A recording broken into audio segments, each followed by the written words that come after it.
afternoon, lads and lassies. Irish Demon here, back with another video. Now, I've got the old NASA hat on for this one, because this one comes from Level Earth Observer. Now, just going to preface this by saying I have not seen this video, so I actually don't know what he's going to say. I have absolutely no idea. So it's in relation to the most recent SpaceX launch of the, I think it was the TurkSat. And it was some pretty cool footage of that being released out into space, and yeah, that's what he's covering, and I have no doubt we're going to see some genius stuff here. So yeah, let's check it out, lads and lassies. Enjoy. But before you go ahead, if you haven't subscribed already, please do so. It really helps to support the channel. Leave a comment down below, which also is super important. And if you do like the video, give it a like and share it with your friends. Right, got the Falcon 9 launch profile up here.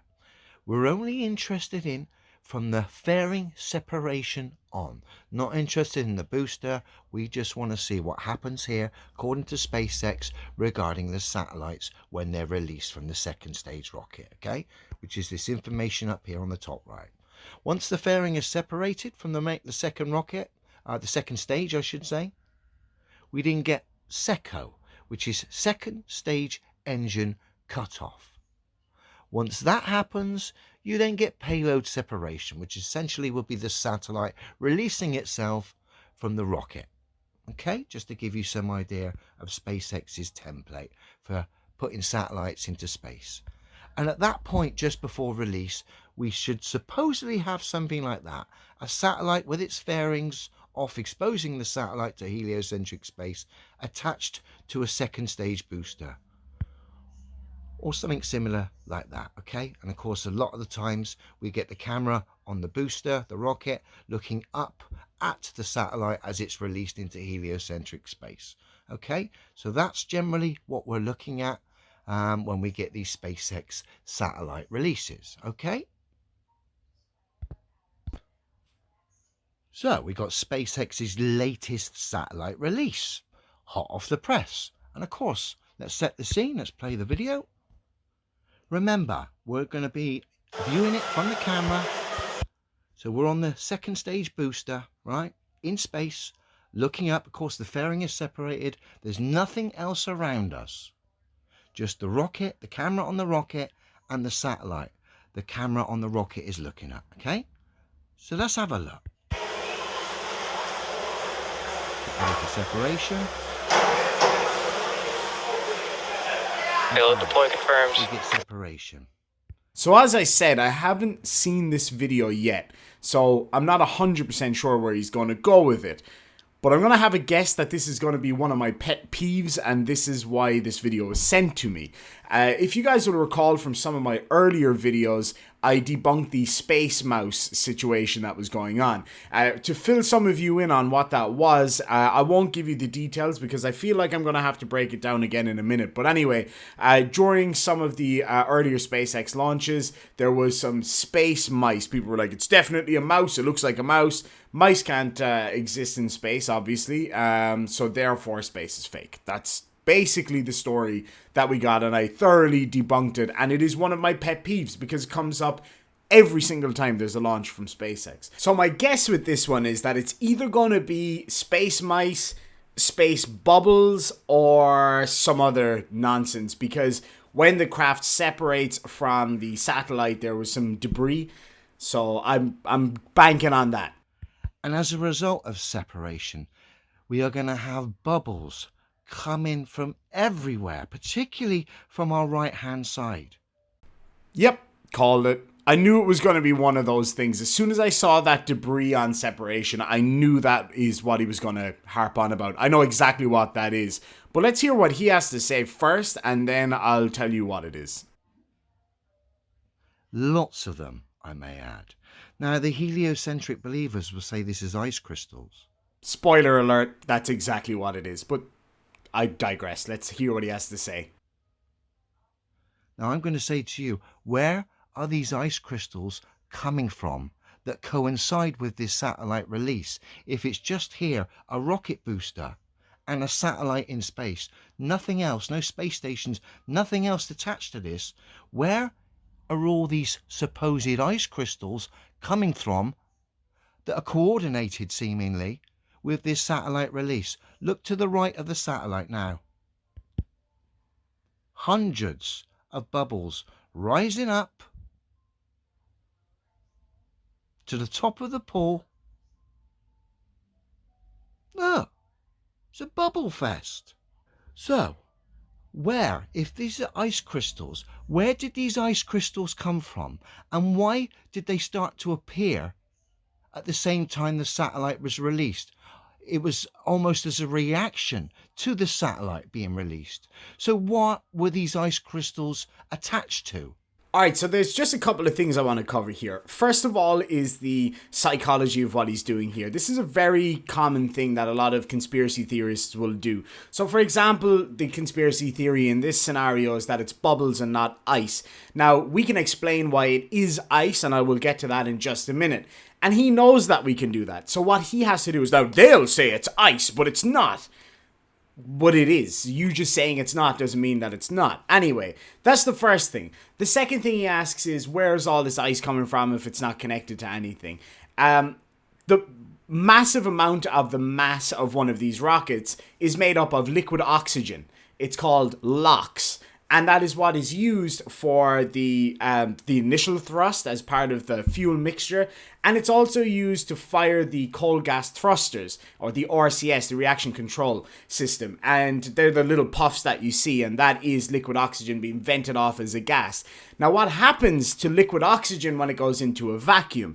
It immediately turns to ice. Now, you can do this here on our beloved planet. You can actually get liquid oxygen, put it into a chamber, remove all of the atmosphere from that chamber, and it will immediately freeze. There's loads of examples of it on the internet. Just go check it out, right? Now, Team Skeptic, I understand, is getting a vacuum chamber. So maybe me and him can do a video talking about this at some stage and actually freeze some liquid oxygen in a vacuum. So when the liquid oxygen is vented off into space for whatever reason, it could be that as this thing is firing, the reaction control thrusters fire and some liquid oxygen goes out and turns into a solid. It could be that some of the liquid oxygen that was released earlier in the flight is trapped in between the satellite and the booster itself, and that when the booster, is removed from the satellite and the satellite goes off, those little particles go with it. That's not very hard to believe, is it? I mean, that's a very simple answer to what could happen here. Now, there's another thing that I thought of that I'm genuinely not sure of, but I think it's a fairly strong hypothesis. A lot of these mechanisms that they use are pneumatic, so it's like spring-loaded, but sometimes they also use cold gas thrusters to push the satellite away from the booster. So that could be another example of what it is. But regardless of how it got there, I am 100% confident that that is liquid oxygen. You can see that it's liquid oxygen and it behaves exactly how we would expect liquid oxygen to behave in a vacuum. There are many reasons why it could be there. My guess is that it's some residue from cold gas thrusters, simply. These spacecraft constantly vent off cold gas, even when they're not using it for thrust, because they don't want to build up inside the craft and cause a rupture. So that's very, very common. That's why when you see a rocket on the pad, all of that gas is streaming down the side of the rocket. That is because it is constantly being pressurized until the very last second when they light the candle and off it goes. Now, the final thing I want to point out about what he's just said is he's postulating that it's in a pool. Why? Why would they need to do it in a pool? Why not just CGI it, right? Because, of course, NASA, SpaceX, they're worth billions of dollars. Surely they could just CGI this. They wouldn't need to use a pool, right? So why would they waste their time? In fact, it would be more expensive, I would suggest, to build something and put it in a pool and do this live on the air than it would be to just CGI it. So you got to ask yourself that as well. But anyway, let's listen on and see what genius he's got to share with us. Because they're coming from the far right of the booster. And remember, the booster's on its own in the vacuum of space. So your ice crystals just doesn't cut it, unless of course you just happen to have a load of ice crystals that were passing by when SpaceX did their satellite release. Ridiculous. I'm going to show you exactly what's going on here. Remember, these question marks are where these ice crystals are coming from. Where were the ice crystals? What were they attached to? if they're coming from the far right hand side of the rocket booster stroke satellite release. This is actually what we were looking at. The camera was at the bottom of the pool looking up at the satellite release. As the energy was transferred from the mechanism of releasing the prop stroke satellite, which was to go to the top of the pool, the energy transferred into the base, along the base of the pool, into another prop or something else. And as a result of that energy hitting that other prop or something else, or the rails, you got the resulting bubbles rising to the top of the pool. There's no explanation whatsoever in the heliocentric model, even if you're going to say it's ice crystals. Where did they come from? There's nothing else around that rocket booster. I've shown you, it's on its own in space. Even the rocket, the Falcon 9 profile shows you it's on its own. This is what we saw. Bubbles coming from a reaction of the satellite stroke prop being released in the pool.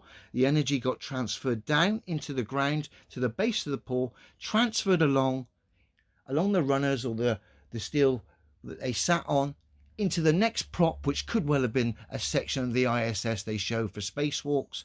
And of course, the resulting thing, lots of bubbles then rising to the top of the pool. That's exactly what we've just seen. There's no explanation for it in the heliocentric space. Where did the ice crystals come from? What were they sat on? Why were they coordinated with the release of the satellite? Makes absolutely no sense. This is the only thing that makes sense. It's a joke. Alright, so again he's claiming that this was done in a swimming pool. Again, why? Why bother? Why not just make it CGI? Also, let me just ask you this. When you release something underwater, what happens? Does it just float perfectly straight up? No, generally not. There's a bit of tumbling and movement in there, even if the water's perfectly still. You take a plastic bottle, for example, hold it underwater, release it, it'll kind of shoot up in a bit of a, in a bit of a tumble. Not to mention there would be a lot more bubbles, especially if this was big. Now, maybe it's just a little model, but again, why bother? Why not just CGI it if you're getting $52 million a day, right? Why not just CGI this whole thing? Again, the bubbles that you're claiming are bubbles don't look like bubbles, first of all. They look like little pieces of ice, which they are. And second of all, they don't behave like bubbles. I've never seen a bubble travel in a perfectly straight line like that, because that's simply not what happens. Bubbles kind of go like... they're a little bit erratic kind of in their movement. And they're usually spheres, right? I'm pretty sure all bubbles are spheres because of gravity. But anyway, yeah, let's move on and hear what else he's got to say. Absolutely ridiculous.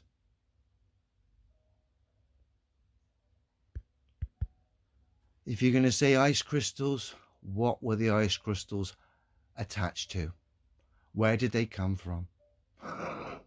This is obvious fraud from SpaceX, supposedly the #1 space company out there. There's no logical explanation for this other than fraudery and essentially... yes, the fraudery. Again, I explained exactly what this is, and it makes perfect sense. Certainly more so than what you're trying to claim it is. Again, why would they need a swimming pool? Why not just CGI it? So as I said to you, if you're watching this video, and I believe you do go to the trouble of looking up your name to see who's making videos about you so you can have a cry about it later, I challenge you to a debate on my channel anytime at all. You just let me know and I will debate you on this topic. We'll have an independent moderator. I'll treat you with respect if you treat me with respect. Let's do it. Basically, lads and lassies, he blabs on, he just kind of repeats himself. About 5 minutes would have done this video, but he dragged it out to 15 minutes by going, "It's ridiculous. It's ridiculous. It's just bubbles. It's not ice. How is it ice? It's bubbles. It's ridiculous. And it's bubbles. And it's not ice. How could it be ice? It's ridiculous. And it's bubbles." This is underwater, a setup, and it's pretty much like I described. It may not be exactly in the picture, but it's the result of that energy that's traveling from the supposed rocket booster across the floor of the pool, hitting something else, and then we get the resulting bubbles rise to the pool like here. Heliocentrism is scientifically impossible anyway. Add to the so-called evidence from space geniuses like Elon And when you analyze it, look at their space profile launches of satellites, look at the footage. It's literally a bubble fest of mockery. Dear, oh dear, oh dear. Dear, oh dear indeed. How wrong can you be? Just think about this logically for a second. We have something that is completely demonstrable. Liquid oxygen in a vacuum. You could do it yourself with not a lot of cost involved. We see liquid oxygen in a vacuum acting exactly as we would expect it to do. There is a reason for it to be there, as I explained already. And then there's just the logical side of things. Again, and I repeat, why would they waste their time making these props, putting them in the pool and risking getting caught by geniuses like yourself when they could just CGI it and make it look absolutely flawless? There's absolutely no reason why they would do that. Again, I would happily debate you on this. In fact, I'd happily debate you on anything, to be quite frank. And yeah, you know where to find me, irishdemonvids@gmail.com, or simply leave a message down below. Lads and lassies, thank you so much. I know this was a bit more science heavy than what I usually do, but this is something I'm quite passionate about, actually. So I think it's really, really important. Spaceflight is the future. I don't think flat earthers are going to have any dent in that. Nobody takes them seriously. But for the one or two out there who might watch this video and go, oh, you know what, I think the demon might be right, it's worth it. And for those of you who maybe wouldn't know a whole lot about space exploration or space travel or the machinery or how everything works, I'm happy to bring this to you. Lads and lassies, thank you so much for your support over the past few months. I've completely surpassed the 3,000 mark from the other day. I'm up around 3,100 or so, and we're sailing straight away for 4,000 as quickly as we can. And yeah, I really appreciate all your support. If you are new to the channel, make sure and hit that subscribe button, hit the notification bell, gently caress that like button if you liked what you saw, or share it with your friends, and have an absolutely wonderful day. Lads and lassies, thank you so much, and sláinte.